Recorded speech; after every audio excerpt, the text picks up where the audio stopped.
All right, hello, good morning guys. Let's work on this today. The all-wheel drive K24 boost build. See if we can mount the headers and the turbo on it. But first, let's get this car out of the way. This is my car, I've had this for years.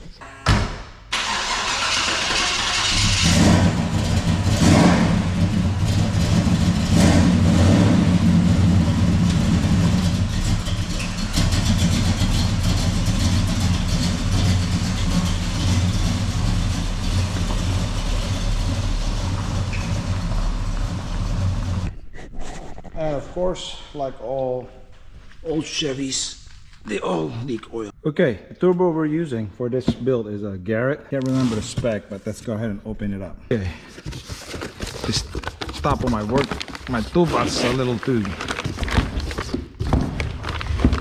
high for me, but let's cut this thing off.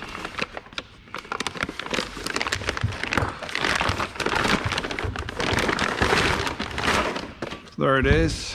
It's a decent size, AR73, 95 on the turbo side, or 72, I'm sorry. And it is a twin scroll. The manifold is not. The manifold is a regular T3, T4. Manifold we're using, it's a 1320 manifold. Hopefully we're not using this wastegate, because that wastegate is eBay. 1320 should be good. It's a copy of PLM. The intake is 72 and the exhaust is 95. He did give me the long that came with the manifold is this Precision. It looks like a GT35 82. Honestly, I haven't had many luck with Precision, just like this one. Hear it?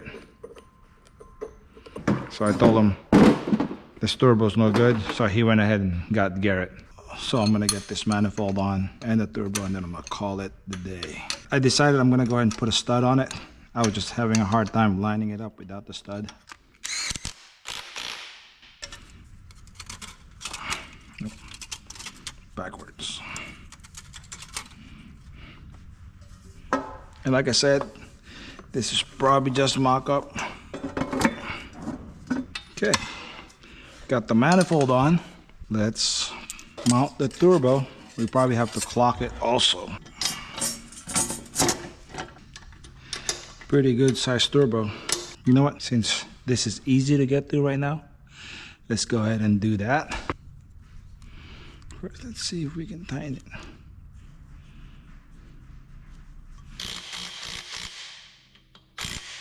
Let's go clock the turbo. Okay.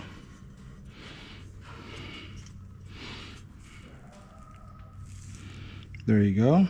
Let's stand back. That looks straight. Then we gotta put this on. But like everything else, come on, Garrett, we didn't get bolt for it. Okay, so we got the manifold on, turbos on, fittings, you know, oil feed and oil return lines on. Look at that, spinning good.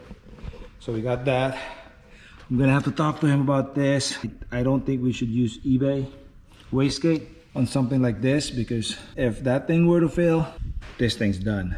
That thing's probably gonna be gone. So next step would be I'm waiting for 90-degree, AN fittings, so we can run the oil feed and the return to the pan. I don't know if we can do the return to the pan. This thing has a provision on the pan, so we might just go back to the fan.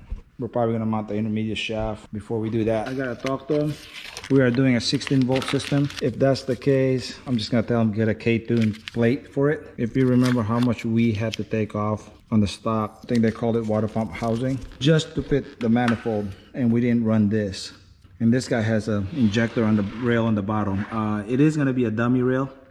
He got this with it machined out already, so I just put in a set of blocks for it. But we're only gonna utilize the top. This thing we're estimating is only gonna make about 800, no more than that, I think. I think the block can't handle. It's a CSS block, so I think the block can't handle it, and I think the transmission is good only to 1,000. It's not a PPG gears. So yeah, till next time.